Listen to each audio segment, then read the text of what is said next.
And this being the Sunday after the Feast of the Epiphany, I'm going to read the Epiphany proclamation for the movable feast for 2020.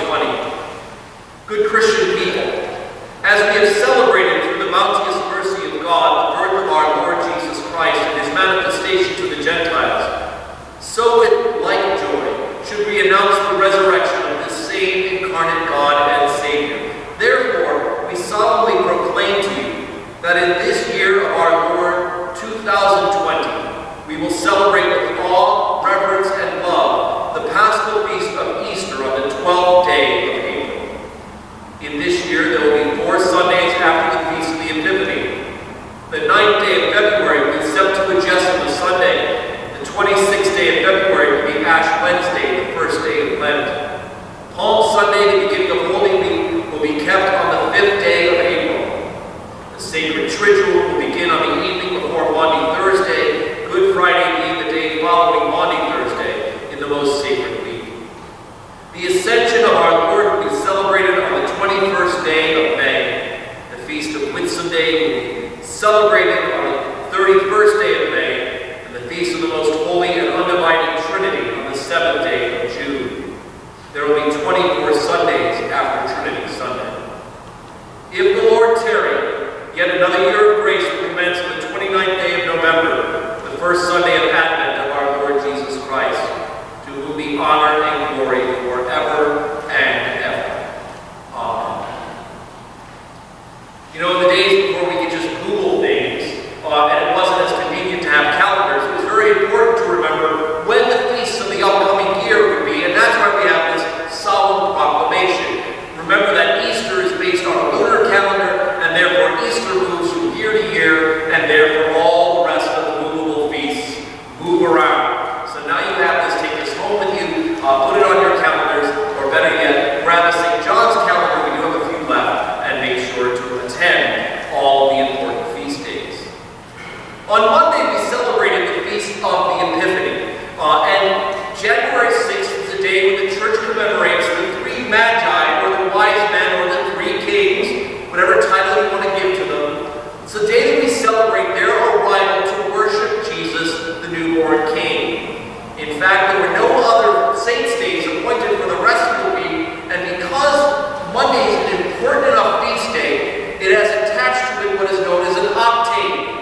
In other words, it can be celebrated for the next 7 days. I got to do the Mass and all the readings for the Epiphany for 4 straight days. I was running out of things to preach. One of the days I just read a sermon from St. Augustine. He's much wiser than I am anyway. But the thing about an octave is that if the feast day falls on a Monday, it means that we can remember it in the collect on the following Sunday. And that's exactly what we've done. The wonderful hymns that we sing all point back to that great occasion that we celebrated at the altar on Monday. The manifestation of Christ to the Gentiles. The word Epiphany literally means to be made manifest, or the showing forth. On Christmas, we celebrated the coming of the shepherds, who, by the message of the angel to them, came to worship the newborn King. But it is the Magi who represent Jesus' larger mission. He, in fulfilling God's promise to the people of the Jews to send a Messiah, would not only be the God of the people of Abraham, Isaac, and Jacob, but in fact would include all the rest of the world in this new covenant with God through Jesus Christ. Whereas the descendants of Abraham had a unique relationship with God in the original covenant, now through the second person of the Holy Trinity, God himself, Jesus Christ, all of us who are not born into that blood lineage have access to the Father, and in fact so do the Jews by faith in Jesus Christ. The Magi, these wise men from the East, represent all the rest of the world. Their coming represents not only that the Jews and the shepherds came to worship, but these 3 represent that the rest of the world would know and see that Jesus is in fact the Son of God. They come and they worship Jesus, bringing the gifts of gold, frankincense, and myrrh. This, of course, as we heard in that wonderful hymn we just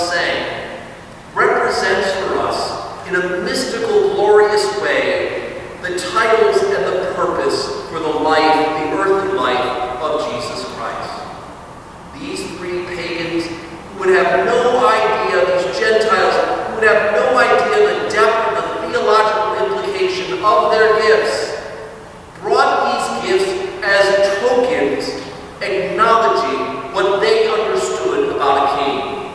They, by the portent of that star, understood that what was happening was something great in Israel. The birth of a king, which of course we know Herod was not really happy to hear. But these three magi come, and they bring the gifts that represent to them, and ultimately will represent to us in a much deeper sense who the person of Jesus is. Gold, representing his kingship.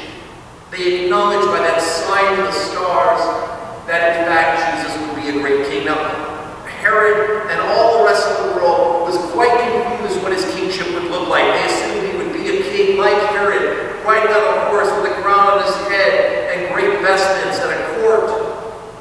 But that, of course, is not the king that we're talking about. We are talking about the King of Kings and Lord of Lords, the King of heaven and of earth in Jesus Christ. They also bring incense because in the pagan cultures, the belief is that the king was also divine, right? Julius Caesar declared himself divine. The Caesars believed they were divine. When they tried to trip Jesus up on the paying of the temple tax, when he asked whose image is on the coin, not only were the Jews forbidden to have images of human beings, but that image was somebody who claimed to be God. It's a blasphemy on top of a blasphemy. And yet their own way in acknowledging a divinity, more importantly, points to our acknowledged reality that Jesus is the second person of the Holy Trinity, that he is God himself. But the myrrh, this wonderful ointment for anointing, is yet another powerful symbol, used for funerals. The expectation would be that they would hold on to this for his anointing. And yet what they didn't realize was that his death would in fact be a sacrifice. He is king and God and sacrifice, like we just sang about. That his death would be no ordinary death, but would be for us and for our salvation, for the forgiveness of our sins. That's a whole lot of meaning wrapped up in three guys in great clothing traveling across the desert and bringing gifts to a baby. And yet it sets in motion for us this short Epiphany season, these couple of weeks between now and February 9th, when we begin our Jesua Sundays, the beginning of the pre-Lenten season. In fact, Epiphany even gets gypped a week because a more important feast day falls on February 2nd. We will celebrate the Feast of the Presentation on that day, the 40th day of Jesus' life. But these Epiphany weekends, Sundays, are moments for us to look at the way in which God has been made manifest in Jesus Christ and how Jesus Christ manifests that divinity to the world. His first manifestation, the angels announced to the shepherd. The second manifestation to the Gentiles, announced by a star. And today is finding in the temple, the reading that we heard a few minutes ago, in which Jesus, at the age of 12, even though he was lost by his parents, was exactly where he felt he should be. He was in his Father's house, the temple in Jerusalem, the place where God's mercy seat was represented in a most powerful way, where the sacrifices happened, where the leaders of the Jewish religion met to discuss God and his teaching. It is there for 3 days. After 3 days, that Mary and Joseph find Jesus. And now, I've said this before, I've lost 3 of my 4 kids for short periods of time. I left them all Little League, so they weren't far away. But just that 10 minutes of terror of not being able to find them was horrible. And yet it says that Mary and Joseph searched for 3 days to find Jesus. And of course, their reaction, like all of us who are parents who have lost a child, is, I am so glad to find you. Where the heck were you? And for Jesus, it just made perfect perfect sense that he would be doing his Father's business. He's making manifest, even at the age of 12, when a Jewish male becomes an official member of the religion, when a 12-year-old boy or girl in the Christian faith is confirmed and takes on the promises of their baptism for themselves. At that age of 12, Jesus, knowing his divinity, knows that ultimately he is to be about his Father's business. That epiphany moment, that manifestation moment, that not only as a baby in the manger in Bethlehem is Jesus Lord, but he knows at the age of 12 that he is to be about his Father's business. Next week, we get baptism. The week after that, the wedding feast in Cana of Galilee, and we look at all of these ways in which God is made manifest in Jesus Christ. May we know all the way to the core of our being that Jesus is Lord. That is the absolute basic foundation that we all must embrace and hold fast. That this manifestation of God, this showing forth of Jesus as the second person of the Trinity, is the foundation of our salvation. It is all of our salvation. And if we don't get that part right, then none of the rest of this will make any sense the rest of the year. Jesus is Lord. He is God made man, and he has manifested his glory to us, to die on the cross, to save us from our sins.